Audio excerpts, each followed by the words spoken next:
pewa kasila cham sen ngai o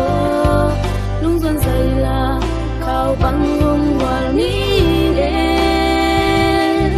sen ngai o nang na che yang a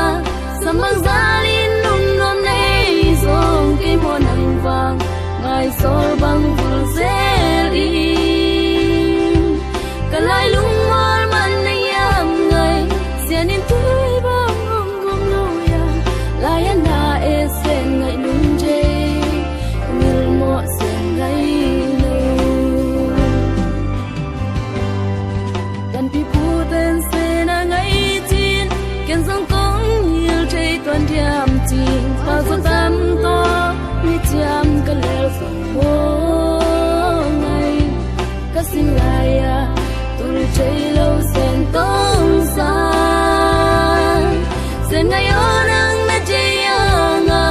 sam bang zalin nun nom nei song ke mo nang wang ngai sol bang vul zeli kalai lung mal man na yam ngai sen in tui bang ngom ngom lo ya la ya na e sen ngai lung je ngil mo sen ngai lo